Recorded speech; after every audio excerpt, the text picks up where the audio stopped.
डोटी केन्द्रबिन्दु बनाएर आज बिहान 6.6 म्याग्निच्युडको भूकम्प पूर्वी चौकी गाउँपालिकामा 6 जनाको मृत्यु।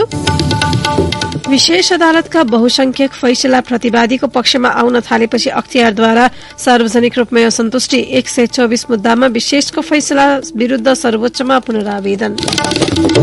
पूर्वी नवलपरासीबाट चौथो पटक जित्ने शशाङ्क कोइरालाको दाउ, कोइरालाको वर्चस्व भत्काउने एमाले उम्मेद्वार कृष्ण सिटौलाको दावी, राप्रपाको मत निर्णायक हुने प्रक्षेपण। रूसबाट निरन्तर रूपमा पेट्रोलियम पदार्थ खरिद गर्ने भारतको भनाई, मस्को भ्रमणमा रहेका विदेश मन्त्री जयशंकर र समकक्षी लाभ्रोव बीच विभिन्न आर्थिक मुद्दामा छलफल। र प्रधानमन्त्री कप 1 दिवसीय क्रिकेट प्रतियोगिताको सेमिफाइनल समीकरण पूरा, एपीएफ र मध्य प्रदेश तथा आर्मी र पुलिस बीच प्रतिस्पर्धा हुने।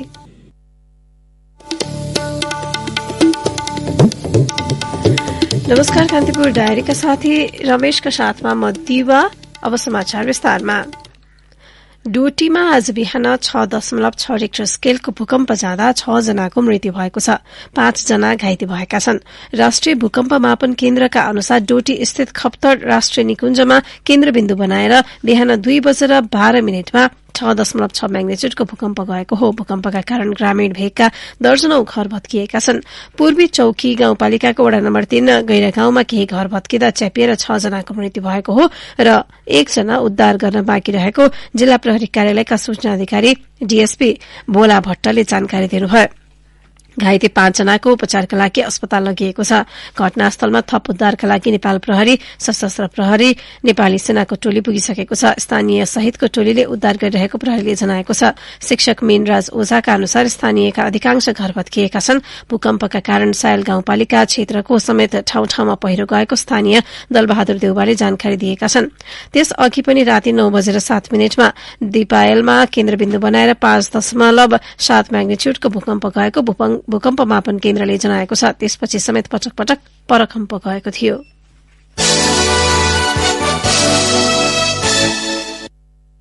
कान्तिपुर डायरीमा अब निर्वाचन विशेष। प्रतिनिधि सभा तथा प्रदेश सभा निर्वाचन विशेष। आसन्न निर्वाचनमा सप्तरी 2 को चुनावी प्रतिस्पर्धाले मुलुककै ध्यान खिचेको छ। प्रतिनिधि सभा सदस्यतर्फ जनता समाजवादी पार्टीका अध्यक्ष उपेन्द्र यादव, जनमत पार्टीका अध्यक्ष डाक्टर सीके राउत तथा सत्ता गठबन्धनको तर्फबाट लोकतान्त्रिक समाजवादी पार्टीका उम्मेद्वार जयप्रकाश ठाकुर बीच कड़ा प्रतिस्पर्धा हुने देखिएको छ।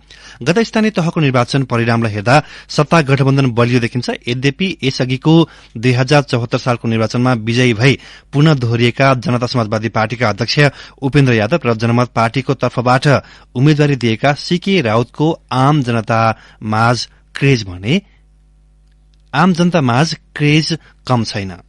मध्य प्रदेशको सप्तरी क्षेत्र नम्बर 2 मा प्रतिनिधि सभा सदस्यका लागि 16 जनाको उम्मेद्वारी परेको छ। उनीहरू मध्ये जसपाबाट उपेन्द्र यादव, जनमत पार्टीबाट डाक्टर सीके राउत, सत्ता गठबन्धनका साझा उम्मेद्वार लोसपाका उम्मेद्वार जयप्रकाश ठाकुर बीच कड़ा प्रतिस्पर्धा हुने देखिएको छ। जसपाका अध्यक्ष समेत रहेका यादवलाई एमालेको साथ छ भने लोसपाका उम्मेद्वार ठाकुरलाई सत्ता गठबन्धनको साथ छ। जनमत पार्टीका अध्यक्ष राउत भने एक्लै चुनावी मैदानमा छन्। गत स्थानीय तह निर्वाचनको ओडागत मत परिणाम हेर्दा सत्तारूढ़ गठबन्धन अगाडि देखिएको छ। जसपाले 14,426, एमाले 5,950, लोसपाले 10,435, कांग्रेसले 10,807, माओवादीले 9,639, एकीकृत समाजवादीले 2,351 तथा सीके राउत नेतृत्वको जनमत पार्टीले 4,542 मत ल्याएको थियो। यही नतिजाका कारण गठबन्धनका उम्मेद्वारलाई फाइदा हुने आकलन एक थरीले गरेका छन्। राजविराजका पूर्व मेयर शम्भु प्रसाद यादव भन्छन्, केपी ओलीले यही मलेटको घटनामा आएर 5 जना मधेसीलाई शहीद गराउनु भयो र अमूल्य मत उहाँले हाले। त्यो मत हाले अनुसार उहाँ सरकारमा जान बित्तिकै केपी ओलीको सरकारको नेतृत्व गर्नुभयो। मधेसलाई मारेर मधेसी जनतालाई अपमान गरेर। अझ रोचक तथ्य त के छ भने विगतको दृष्टान्त हेर्दा यस क्षेत्रमा तत्कालीन सद्भावना पार्टीका अध्यक्ष गजेन्द्र नारायण सिंहले 2048 र 2051 मा जिते यता कसैले पनि यस क्षेत्रबाट दोहोरिएर चुनाव जितेका छैनन्। संविधान सभा निर्वाचन 2064 मा सद्भावना पार्टीबाट महेश यादव, 2070 मा माओवादीका उमेश यादव, 2074 मा तत्कालीन संघीय समाजवादी फोरमका उपेन्द्र यादव विजयी भएका थिए। नागरिकता लगायतका सवालमा विभाजित दलहरूको चुनावी तालमेलले गर्दा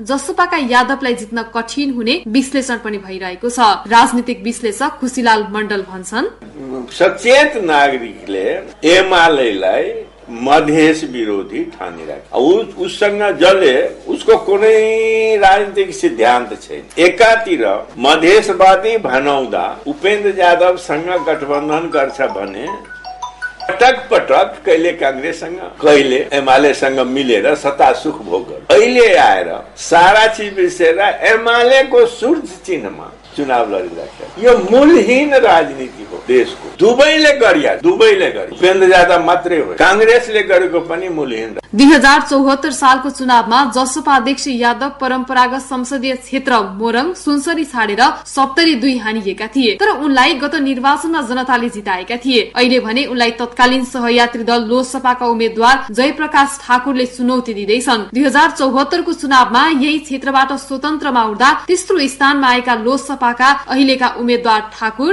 जित हात पार्नेमा ढुक्क छन्। 100% उहाँहरूलाई त म त एउटा यस्तो राष्ट्रिय अध्यक्ष जस्तो कुनै एजेन्डा छ, जसको केही एजेन्डा छ, उहाँ एउटा स्वतन्त्र मधेस बनाउँछु, तर खोइ त 7 महिनामा विलिन हुनुभयो। अनि त्यसले गर्दा मधेसवादको उहाँ केही थाहै छैन। उहाँ अवसरवाद, मधेसवाद भन्दा पनि अवसरवाद, उपेन्द्र अवसरवाद हो। अर्को जसको कुरा गर्नुभयो विदेशमा नासामा, ऊ त दलाली गरेर आएको हो। यहाँ मैले अघि नै भने, मैले त 200% भन्नुहोस्, 100% भन्दा बढी त हुँदैन। यसको मतलब हो 100% म जित्छु नै भन्नु। यस निर्वाचन क्षेत्रका अर्का उम्मेद्वार जनमत पार्टीका अध्यक्ष सीके राउतले पनि माहौल राम्रै बनाएका छन्। जसपाका उम्मेद्वार यादव र राउत छिमेकी समेत हुन्। जसपा यादव विगतमा पनि सांसद भएकाले विकासका लागि उनले गरेको कामको फाइदा हुन सक्ने देखिएको छ। यादवले रेडियो कान्तिपुरसँग भने, जसपा पहिला केही मधेसका केही जिल्लाबाट सुरुवात गर्दै आज 77 जिल्लामा पुगिसकेको छ।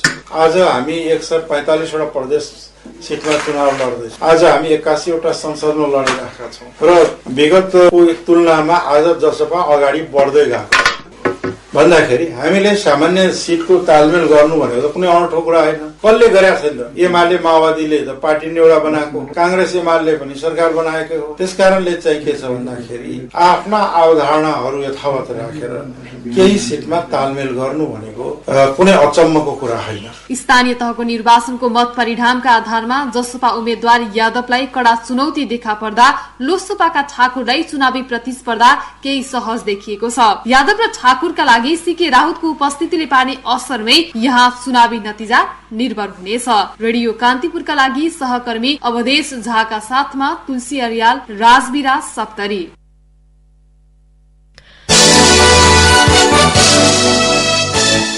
सुनसरीको क्षेत्र नम्बर 1 मा पर्ने धरान बराहा क्षेत्र र चतरा अहिले चुनावी माहौल गरमाएको छ। स्थानीय तहको निर्वाचनमा धरान उपमहानगरपालिकामा हर्क साम्पाङको सफलताका कारण सुनसरी 1 मा पनि स्वतन्त्र उम्मेद्वारीतिर नै धेरैको ध्यान गएको छ।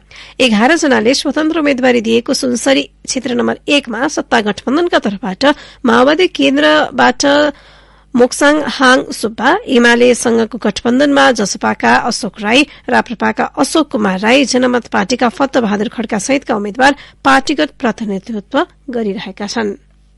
कुनै राजनैतिक आबद्धता बिना सुनसरीमा उम्मेद्वारी दिनेको लड्को लागेको छ। स्थानीय तहको निर्वाचनमा धरान उपमहानगरपालिकाको मेयरमा स्वतन्त्र उम्मेद्वारले जितेपछि पार्टीगत आबद्धता बाहेक चुनाव जितिन्छ भन्ने स्थापित भएकाले कैयौंले स्वतन्त्र उम्मेद्वारी दिएका छन्। सुनसरी क्षेत्र नम्बर 1 मा पार्टीगत मात्रै नभई स्वतन्त्र उम्मेद्वारी दिनेहरूले पनि माहौल तताएको अवस्था छ। सुनसरी क्षेत्र नम्बर 1 बाट स्वतन्त्र उम्मेद्वारी दिएका नेपाल बसोबास बस्ती संरक्षण समाजका अध्यक्ष कुमार कार्कीले सुकुम्बासीहरूको समस्या समाधानका निम्ति संसदमा पुग्ने योजना बनाएको बताए। म एकजना सदनमा हुन्छु, यहाँ मेरा 70 लाख सुकुम्बासी सड़कमा हुन्छन्। होइन भने सदन 2बाट क्याप्चर गरेर भए पनि हामी चाहिँ जनता लालपुजा दिलाउँछौँ र अर्को 5 वर्ष फेरि सुकुम्बासीको मुद्दाले रान्ति गर्ने बानाको हामी अन्त्य गरिदिन्छौँ। एमाले गठबन्धन गर्दै जसपासँग तालमेल गरेको प्रति असन्तुष्ट भएर बागी हुँदै स्वतन्त्र उम्मेद्वारी दिएका नेकपा एमालेका पुराना नेता मनोज कुमार मेन्याङबोको पनि सुनसरी क्षेत्र नम्बर 1 मा उत्तिकै चर्चा छ। 2053 सालमा धरानको मेयर भएका मेन्याङबोले त्यस वखत उदाहरणीय नगर बनाउन सफल भएको बताइन्छ। धरानका मेयर हर्क साम्पाङको समूहसँग तालमेल गरेका तिनै मेन्याङबोले प्रतिनिधि सभामा आफ्नो स्वतन्त्र उम्मेद्वारी बारे भन्छन्। यहाँको शिक्षा, स्वास्थ्य, पर्यटन नै प्रमुख हो। त्योसँग सम्बन्धित सड़क सञ्जालहरू, स्तरोन्नति, विकास, कालोपत्री गर्ने कुरा, धरानका लागि खानेपानी, 15 देखि 25 बेडसम्मको अस्पतालका कुराहरू छन्। सिंचाइको कुरा छ, सुकुम्बासी समस्या विकराल छ। मुख्य एजेन्डाहरू यिनै हुन्।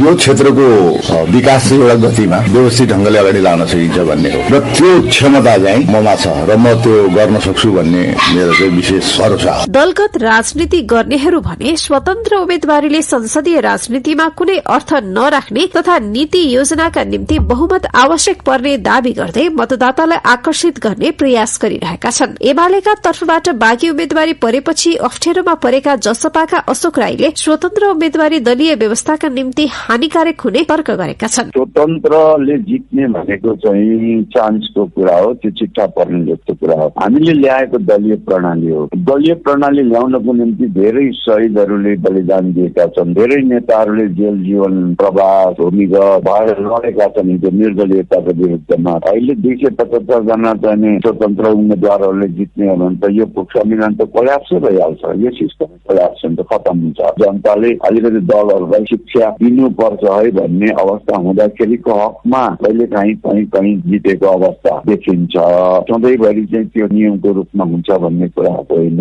धरान उपमहानगरमा कार्यकारी पदमा मेयर चयन हुनु र नीति योजना बनाउने स्थानमा सांसद निर्वाचित हुनु फरक विषय भएकाले मतदातालाई त्यसतर्फ सचेत बनाइरहेको सत्ता गठबन्धनका तर्फबाट नेकपा माओवादीका उम्मेद्वार मुक्साम हाङ सुब्बाको भनाइ छ। सुब्बाले आफ्नो मुख्य प्रतिस्पर्धा स्वतन्त्रसँग भन्दा पनि दलीय उम्मेद्वारसँगै रहेको दावी समेत गरे। यो चाहिँ संघीय संसदको चुनाव हो, किनकि यहाँका प्रबुद्ध व्यक्तिले बहस पनि चलाएका छन्, बुझाए पनि छन्। स्थानीय चुनावमा वडा अध्यक्ष प्रत्यक्षबाट चुनिन्छ, मेयर प्रत्यक्षबाट चुनिन्छ, त्यो सापेक्षित ठिकै हुन्छ। तर यो त संसदीय चुनाव हो नि, यति कुरो त आम पब्लिकले बुझ्छन् नि। संसदमा सरकार बनाउन बहुमत चाहिन्छ, ऐन पास गर्न बहुमत चाहिन्छ। एउटा दुईटा स्वतन्त्र सांसद जितेर हुन्छ के हुन्छ त्यो कुरो त अहिलेका सचेत नागरिकले बुझेका छन्, बुझ्छन्। हर्कसाम्बाङको उदयसँगै चर्चामा आएको धरानलाई समेटेको सुनसरीको यो निर्वाचन क्षेत्रमा स्वतन्त्र र दलीय उम्मेद्वार बीच प्रतिस्पर्धा बारे विभिन्न कोणबाट व्याख्या र विश्लेषण भइरहेका छन्। राजनीतिक मामिलाका जानकार आनन्द आचार्य भन्छन्, स्वतन्त्र किन जन्मियो भन्दाखेरि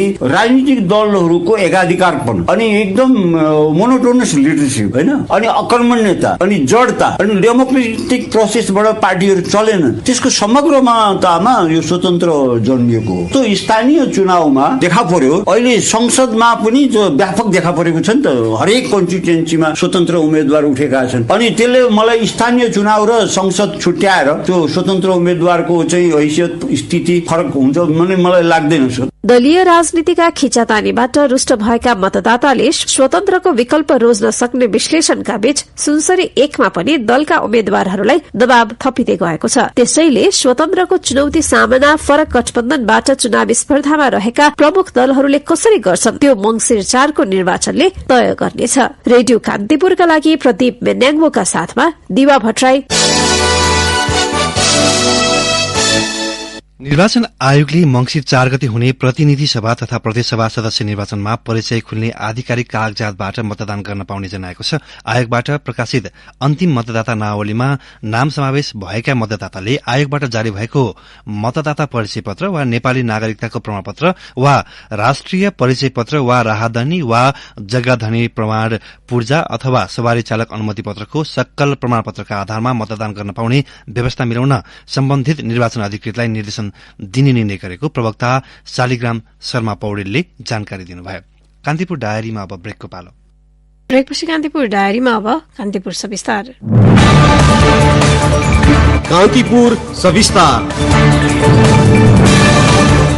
आगामी निर्वाचनका लागि 2,60,000 भन्दा बढ़ी मतदाता रहेको पूर्वी नवलपरासीका 2वटा क्षेत्रमा यो पटक पनि मुख्य दलका उम्मेद्वार बीच नै प्रतिस्पर्धा हुने देखिएको छ। सत्तारूढ़ गठबन्धन र एमाले दुवैका पुराना उम्मेद्वारका कारण चुनावी माहौल त्यति जम्न नसके पनि उनीहरू आफ्नो जितका लागि प्रचारमा व्यस्त छन्। पछिल्ला निर्वाचनमा लगातार जित्दै आएका कंग्रेस नेता डाक्टर शशाङ्क कोइराला पूर्वी नवलपरासीको क्षेत्र नम्बर 1 मा गठबन्धनका साझा उम्मेद्वार हुन्। कोइराला यसअघि 3 पटक सोही क्षेत्रबाट निर्वाचित भइसकेका छन्। चौथो पटक चुनावी मैदानमा रहेका उनी यो पटक पनि जित्ने कसरतमा छन्। स्वास्थ्यमा समस्या देखिएपछि केही दिन विश्राम लिएका कोइराला अहिले घर दैलोमा व्यस्त छन्। अधुरा काम गर्ने बाचा गर्दै प्रतिस्पर्धामा रहेका कोइरालाले भने, तीनचोटि मैले यहाँबाट जितेँ। मैले केही अपेक्षाहरू गर्छु भनेर भनेको थिएँ। 2टा टर्म मैले जितेँ, तर त्यो बेला हामीले संविधान लेख्न नै हामी व्यस्त थियौँ। तेस्रो पल्ट जित्दाखेरि ओली सरकार हुनुभयो। 3 वर्ष त उहाँले नै चलाउनु भयो। बल्ल त अहिले भर्खरै कोलिसन सरकारको बनाएको छ। अब मैले गर्नुपर्ने काम यहाँ धेरै छ। सपना त छ र सक्छु पनि भन्ने म त्यो अठोटका साथ भन्न सक्छु। कोइरालासँग एमालेका कृष्ण पौडेल मुख्य प्रतिस्पर्धीको रूपमा उभिएका छन्। 2070 सालको दोस्रो संविधान सभा निर्वाचनमा कोइराला तत्कालीन नवलपरासी क्षेत्र नम्बर 1 बाट निर्वाचित हुँदा पौडेल क्षेत्र नम्बर 3 बाट विजय भएका थिए। अघिल्लो निर्वाचनमा कंग्रेसले समानुपातिक तर्फ अत्याधिक मत पाएको सो क्षेत्रमा पछिल्लो स्थानीय तहको निर्वाचनमा एमाले बढी जनमत हासिल गरेको थियो। क्षेत्र नम्बर 1 मा जसपाबाट भूम बहादुर राई, राप्रपाबाट डाक्टर लोहनी लाल भुसाल लगायतका चुनावी प्रतिस्पर्धामा छन्। यस क्षेत्रमा राप्रपाको मत पनि निर्णायक हुने प्रक्षेपण गरिएको छ। एमालेका उम्मेद्वार पौडेल भने कोइरालाको वर्चस्व भत्काउने रणनीतिमा छन्। उनी भन्छन्, निर्वाचनको बेलामा आउने अनेकन आश्वासन बाँड्ने, निर्वाचन जितेर गइसकेपछि त्यो विषयमा ध्यान नदिने। अहिले पनि कुरो के हो भने राजकुमारीय तपाईँको चाहिँ सिस्टम, राजकुमार जस्ता राजनीति गर्ने नेताहरू, यो चिज होइन है। अब यही धुलो मैलोमा, यहीँको माटोमा, यहीँको पानीमा, यहीँको शिक्षा दीक्षामा, यहाँको सुख दुःखमा रियलमा जनताको प्रतिनिधिले सबै कुरालाई अनुभूत गरोस्। यो जनताको चाहना हो।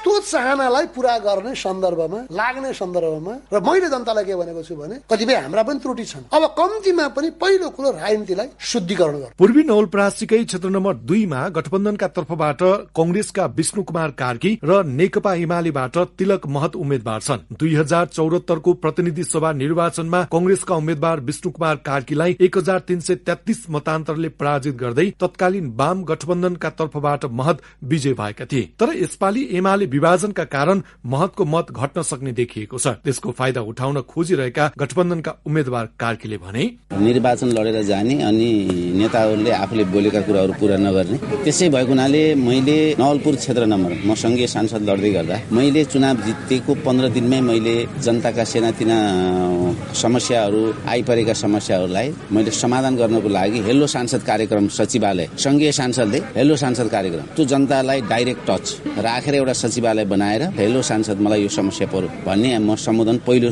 सुरुवातमै मैले गर्छु भन्ने मेरो भनाइ छ। क्षेत्र नम्बर 2 मा राप्रपाका विष्णु प्रसाद शर्मा, राष्ट्रिय स्वतन्त्र पार्टीबाट शालिग्राम न्युपाने पनि उम्मेद्वार छन्। गत स्थानीय तहको निर्वाचनको मत परिणाम हेर्दा क्षेत्र नम्बर 2 का 40 वटा वडा मध्ये एमाले 22 वटा वडा जितेको थियो। कंग्रेस 16 वटा वडामा विजय हुँदा राप्रपा र माओवादी केन्द्रले एक एक वडामा चित्त बुझाएका थिए। 1,29,280 मतदाता रहेको सो क्षेत्रलाई पुनः आफ्नो पक्षमा पार्ने योजना सुनाउँछन् एमालेका उम्मेद्वार महत। विगत मेरो 5 वर्षमा नवलपुर बनाउने धेरै योजनाहरू अगाडि बढेका छन्। केही सम्पन्न भएका छन्, केही कुराहरू अधुरा छ, केही नयाँ कुरा छन्। जस्तै हामी नमुना सदरमुकामको काम निर्माणको अभियानमा अगाडि छौं। फलामखानीको काम धेरै अगाडि बढिसकेको, धोबाजी फलामखानी कम्पनी लिमिटेड पनि त्यो स्थापना भएको 15 महिनादेखि त्यो काम अवरुद्ध छ। त्यो काम हामीले सम्पन्न गर्नुपर्ने छ र बुटबल नारायणगढ खण्ड कालीगण्डकी कोरिडोर, उत्तर दक्षिणका लिङ्केज सडकहरू, त्रिवेणीमा हामी मुख्य भन्सार स्थापना गरेका छौं। त्यो भन्सारको काम, त्यो भौतिक पूर्वाधार गरेर सम्पन्न गर्ने कुरा अझै बाँकी छ। तटबन्धनको काम,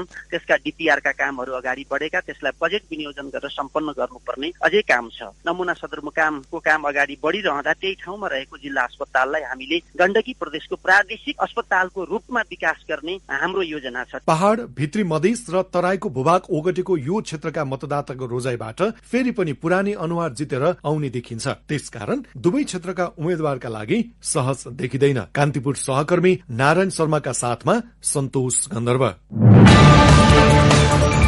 कान्तिपुर सविस्तार।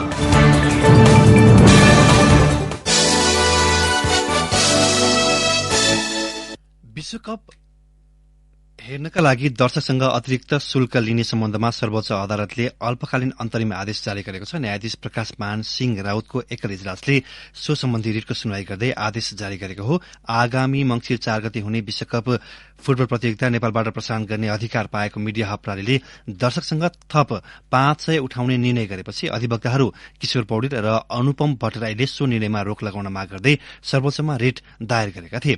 नेपालको कुनै पनि कानूनले दर्शकका लागि अतिरिक्त शुल्क लिन पाउने व्यवस्था गरेको छैन। कान्तिपुर डायरीमा पुनः ब्रेकको पालो। ब्रेकपछि कान्तिपुर डायरीमा अब आर्थिक प्रसंग सुरक्षाकर्मी लगायत निकायको ध्यान निर्वाचनमा केन्द्रित भएको मौका पारेर भन्सार छली नेपाल भित्राइएका 2 करोड़ भन्दा बढ़ी मूल्यका विभिन्न सामान भैरवा भन्सारमा बरामद गरिएको छ।